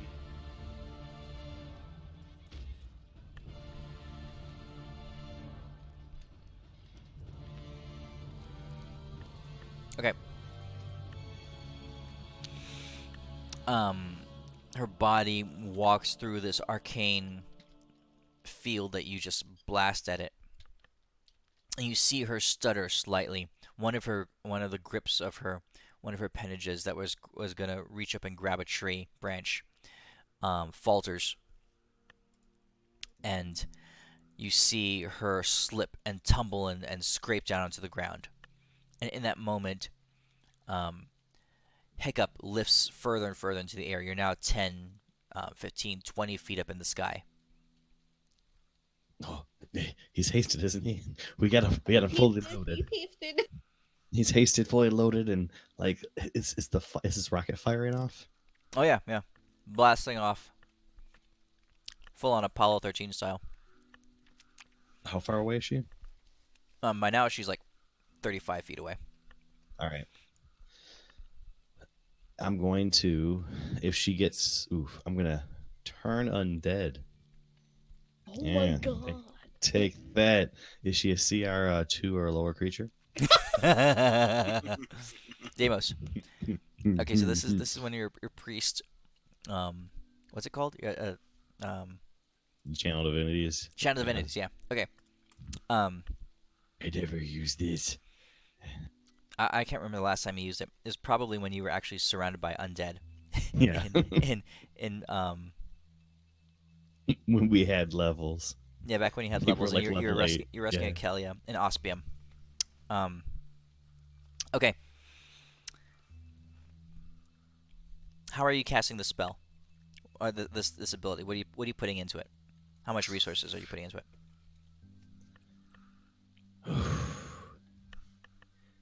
I do a good old fashioned the rest of my juice. And I'm just gonna have to play powerless Deimos until Bane comes back. Okay. You put I'll everything blast everything I got. into this turn undead, and you look back and you see one of her arms just whipping forward. The joints have spread apart.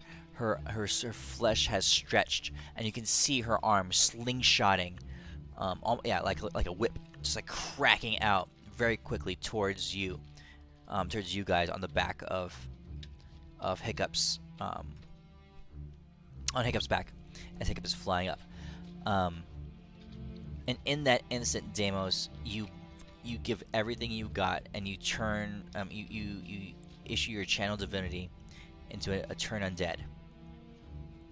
And the divine light that surrounds you, that kind of glows off your skin and all your other all of your companion's skin, that the people that are touching you, just kind of like just shimmers, and a bubble of light just kind of just expands from you and continues out.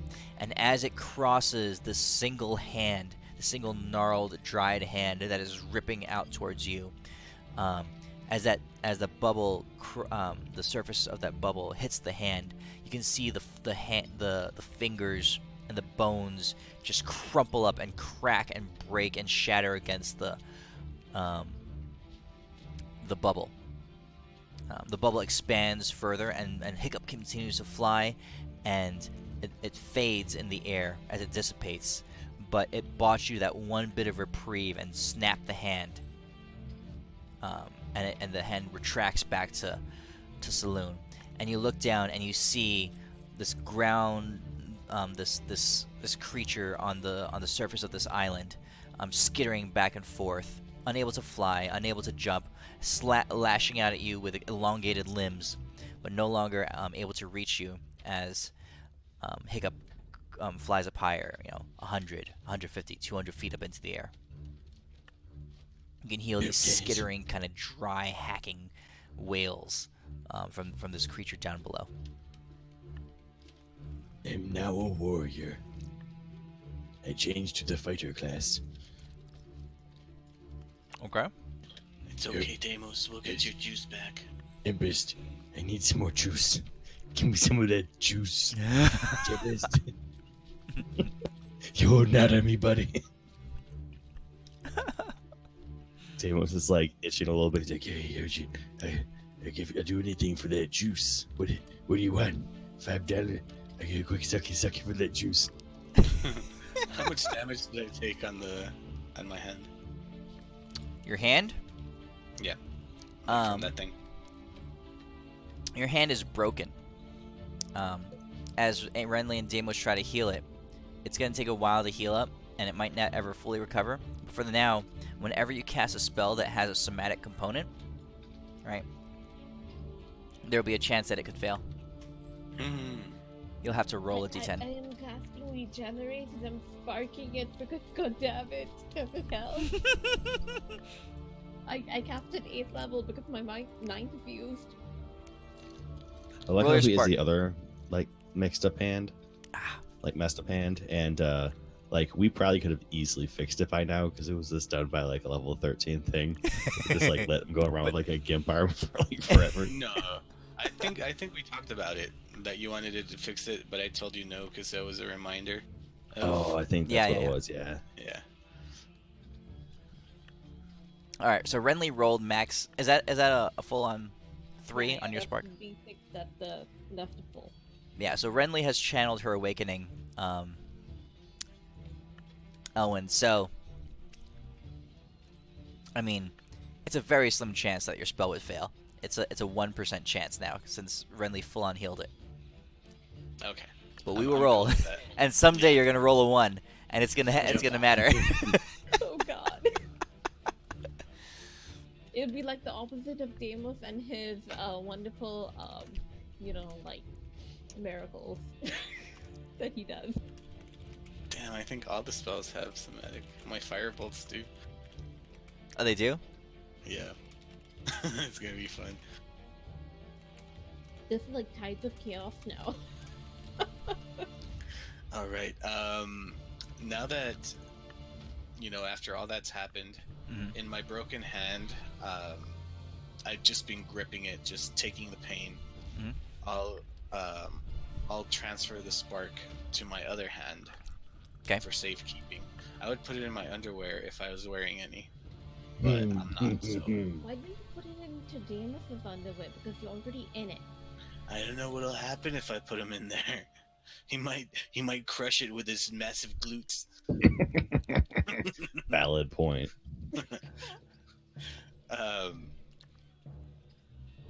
What's it look like? Like now that danger is kind of back there. A black pearl. A black pearl with some kind of faint inner light. You should eat it.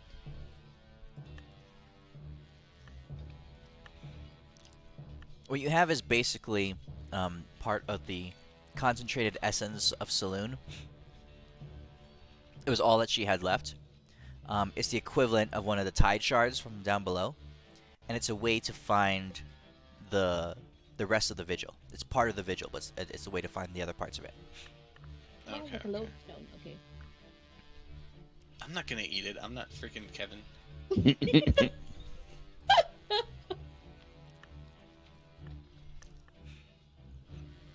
Okay. So what do you guys do? Well, I say we I guess, are we gonna start flying towards Sand Bitch, or try to Well, find these things? Yeah, like I'll ignore try her? to feel where. Try to locate the highest concentration of shards, like the biggest piece. Okay. You activate the thing, and you can see bits of shard all over the place. So if you look at the map of Lunaria, like literally there's bits of it everywhere.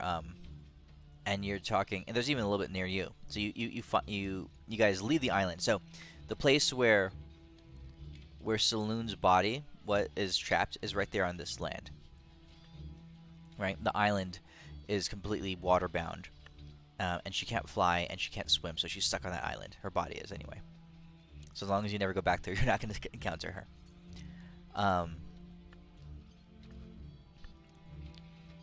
The rest of the vigil was broken and ground apart, and bits of it are all over the world.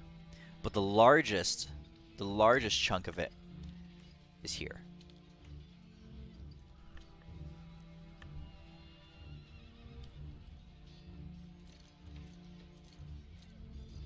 Okay. All right, so we'll start traveling in that direction, picking up the shards that are on the way. 'Kay. Is that cool with you guys? Sure, vacuum time. Yeah, yeah. that sounds good. All right.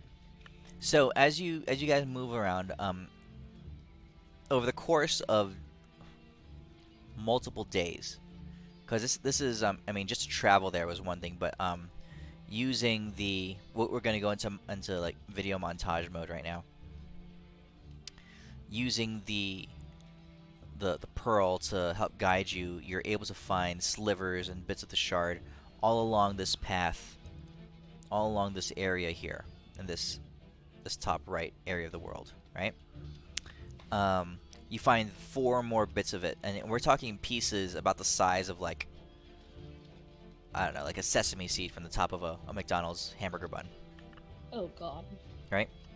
Sometimes they take a while to track down, but there's nothing else living in this area. Occasionally you'll find like an alive dust storm, or a piece of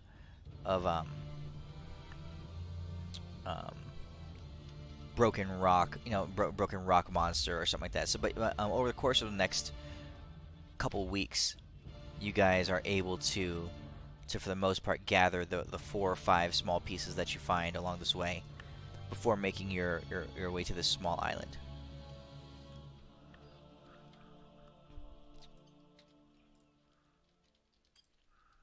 So we'll long rest you guys, since it's been about a week and a half.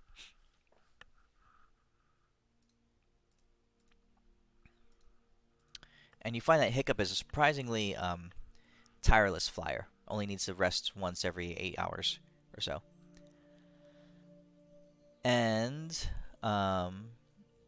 throughout the journey, you guys encounter, various adventures, nothing significant, small things along the way. And you have managed to clear the top right corner of Lunaria as far as shards of the Vigil of Selune go. You make your way to this remaining island, and you can see that the whole surface of it is black, like like obsidian black. It's hardened and cut and angular. It's kind of like something that has been transformed or burned with intense heat and then cooled rapidly, like melted and then cooled.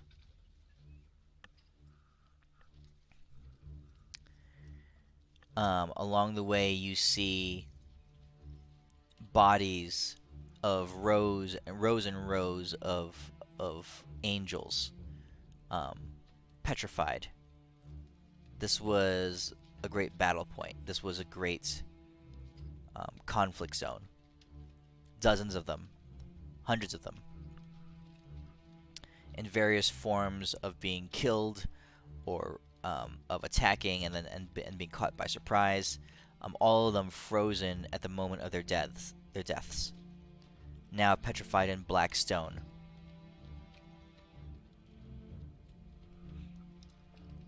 From the air, you're able to kind of figure out where the focal point of all this of these creatures of these angels are, where they were heading, and the direction that they were charging towards, and you make your way in that direction.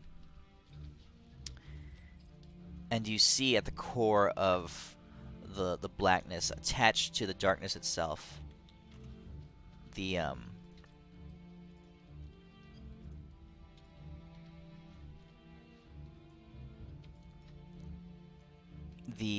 graceful, towering form of a demon lord, traversing the battlefield, moving from one angel to another, arriving at it and plucking from it anything of value, anything of power. You see this creature move up to one of the angels and extract from the center of its skull a gem, a ruby, that was attached to its crown.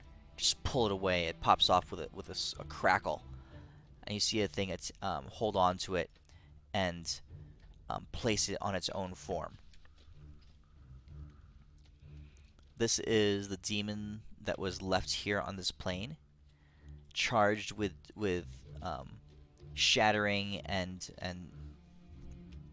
safeguarding the vigil, and is now scavenging and making sure anything that comes across is dead. Okay, this is Visage, and that is where we will leave it for today, because next week you're going to fight. Oh my god.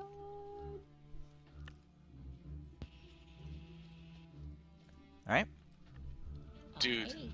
Awesome pictures. Oh, you like those? That Selune was so creepy. Oh my god. Yeah.